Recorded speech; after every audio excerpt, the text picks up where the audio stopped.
उन्हें नहीं मिल देखा नहीं रहा रहा हो। ठीक है। चलो चलिए शब्द नहीं दिए। अब हम ईश्वर की स्तुति प्रार्थना उपासना करेंगे। देखो स्तुति किसे कहते हैं? जिसके जैसे जैसे कर्म हो उसको वैसा वैसा कहना उसकी स्तुति कहलाती है। जैसे ईश्वर सर्वशक्तिमान है, हमने बोला हे प्रभु तू बहुत शक्ति वाला है, ये उसकी स्तुति है। अब हम ये कहें हे प्रभु तू तो डरपोक है, प्रभु तू तो कमजोर है, तू कामचोर है, तू चोर है, ये उसकी स्तुति नहीं है, उसकी निंदा है। जैसे मान लीजिए अगर ये होशियार नहीं है, मैं उसको होशियार कहूँगी, इसकी निंदा है। आज समाज में क्या होता है, चोर को यदि आप कहेंगे आप धर्मात्मा हो, कहेंगे आप प्रशंसा कर, प्रशंसा नहीं है, ये पाप कर रहे हो। तो जिसके जैसे कर्म है उसको वैसे कहना क्या कहलाता है? स्तुति। और जिसके जैसे कर्म नहीं है उसके विरुद्ध बताना निंदा कहलाता है। जैसे चोर को महात्मा बताना ये निंदा कहलाता है, लेकिन समाज में इसको क्या समझते हैं? स्तुति। तो हम करेंगे ईश्वर की स्तुति प्रार्थना उपासना। प्रार्थना कब करनी चाहिए? तो शास्त्रों में आए कि जो भी आपका उद्देश्य है, मान लीजिए मेरा उद्देश्य है कि मुझे कलेक्टर बनना है, तो रात दिन खूब मेहनत करूँ, फिर परमात्मा से प्रभु मेरी सहायता कर। ये नहीं कि सो रहा हूँ बिस्तर में, हे प्रभु मैं कलेक्टर बन जाऊँ। तो कलेक्टर का तो चपरासी भी नहीं बन पाएगा और नाली साफ करने वाला भी नहीं बन पाएगा। भाई कर्म न करोगे तो हाँ कहाँ से क्या बात है, ये शास्त्र की बात आपने सही कही बात, मेहनत है का ना। फल देगा। और उपासना का मतलब क्या होता है कि हम ईश्वर को अपने पास समझें। जैसे बच्चे पढ़ते नहीं है, समझ में आया? तो अगर नहीं पढ़ते ना तो हम जब महसूस है प्रभु आप कण कण में है, आप तो मेरे बाजू में है प्रभु, अगर मैं नहीं पढ़ूंगा तो आप मेरी बुद्धि को क्या कर देंगे? गोबर कर देंगे। तो गोबर में कीड़े पड़ जाते कई, समझ में आया? तो ईश्वर को हर समय समझना। जैसे मान लीजिए दो बच्चे हैं, इसके पास मान लीजिए खूब काम करवाया जा रहा है, उससे नहीं करवाया जा रहा। अब इसके पास 2 घंटे पढ़ने के लिए, उसके पास 8 घंटे, तो पता है इन दोनों में बुद्धि किसकी तेज होगी? इसकी होगी, क्योंकि ईश्वर न्यायकारी है। बोलेगा अरे इसके पास तो समय है, ये पढ़ ही नहीं रही, इसकी बुद्धि और छीन लेगा ईश्वर। और ये पता चले 2 घंटे बस केवल अगर पढ़ता है पूरे दिन में, खूब काम करता है, तो परमात्मा इसकी बुद्धि बढ़ा जाता। इसलिए आप देखना गरीबों के बच्चे जाके कहीं कलेक्टर बनते हैं, कुछ बनते हैं। हाँ। अमीर के क्या बनते, कुछ नहीं बनते। पुलिस वाले के लड़का अपना छुट्टी पाने। हाँ, क्योंकि चोरी का पैसा। पात्रोपासना मंत्राः ओम विश्वानि देव सवितर्तुरितानि परासुव यद्भद्रं तन्मयासु मेरे को ओम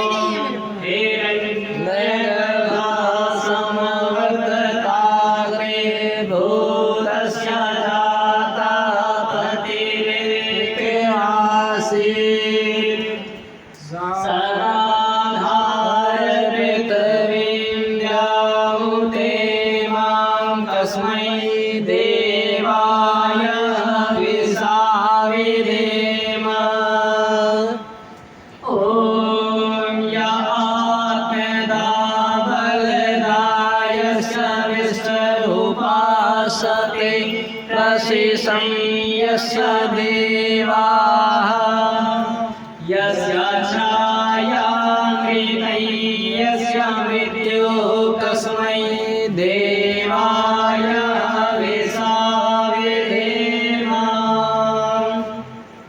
ॐ यः प्राणतो निविशतो महित्वैकविद्राजा जगतो बभूव य ईशे यस्य द्विपदस्य तस्मात् तस्मै देवाय हविषावि देम।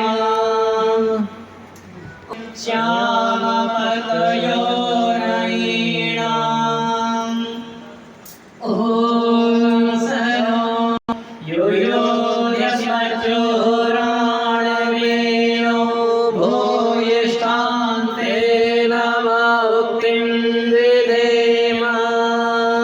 ईश्वर से क्या मांगता पता है? हे प्रभु मेरे पास गाड़ी हो जाए, हे प्रभु मेरी ड्यूटी लग जाए, ये मांगता है ना। हे प्रभु मेरे शत्रु का नाश हो जाए, उसको ये मांगते हैं। अब मान लो शत्रु भी मांग लिया कि हे प्रभु इसका भी नाश हो जाए, ईश्वर ने दोनों का सुन लिया तो दोनों का नाश हो जाएगा। लेकिन ईश्वर किसी की ना तो सुनता है और ना किसी को दंड देता है किसी के कहने पे। जो व्यक्ति जैसा करता है बस उसको वैसे दंड देता है। जो जैसा व्यक्ति कर्म करता है, जैसे मान लीजिए एक पिता के 2 बच्चे हैं, एक नालायक है, उसकी बातें नहीं मानता पिता की, और दूसरा मान रहा है, तो पिता उसे जो राज की बात है उसी को बताएगा जो उसकी आज्ञा का पालन करता है। वैसे ईश्वर है, जो उसकी आज्ञाओं का पालन करता है वो सुखी है। तो पहला जो मंत्र है कि विश्वानि देव सरितर दुरितानी, क्या मांगे गए इसमें? हे परमपिता परमात्मा, मेरे अंदर जो भी बुरी चीज है, दुर्गुण है, दुर्व्यसन है, वो क्या करे परमात्मा? हमसे दूर कर दे। लेकिन लोग क्या संपत्ति मांगते हैं। मान लीजिए किसी को संपत्ति मिल गई, बुद्धि नहीं मिली, तो क्या मतलब? वो दारू पी के और बहा देगा, यही करेगा ना। या फिर किसी गर्दन वर्दन काट के जेल चला जाएगा, केस लड़के पूरे पिताजी को रोड में ले आएगा। जैसे आजकल की शादी विवाह हाँ, आजकल देखो, आज शादी हुई, परसों डाइवोर्स हो गया। क्यों हो गया? क्योंकि लड़की ने मेकअप इतना लगाया था कि पता चला बाद में कि अरे ये तो बीवी फोटो में कुछ नहीं है, सामने कुछ है ना। फिर चलिए, अदास्ते वाचनम, 5 मंत्र लेंगे इसके। हाँ। ओम अग्निवीर्ये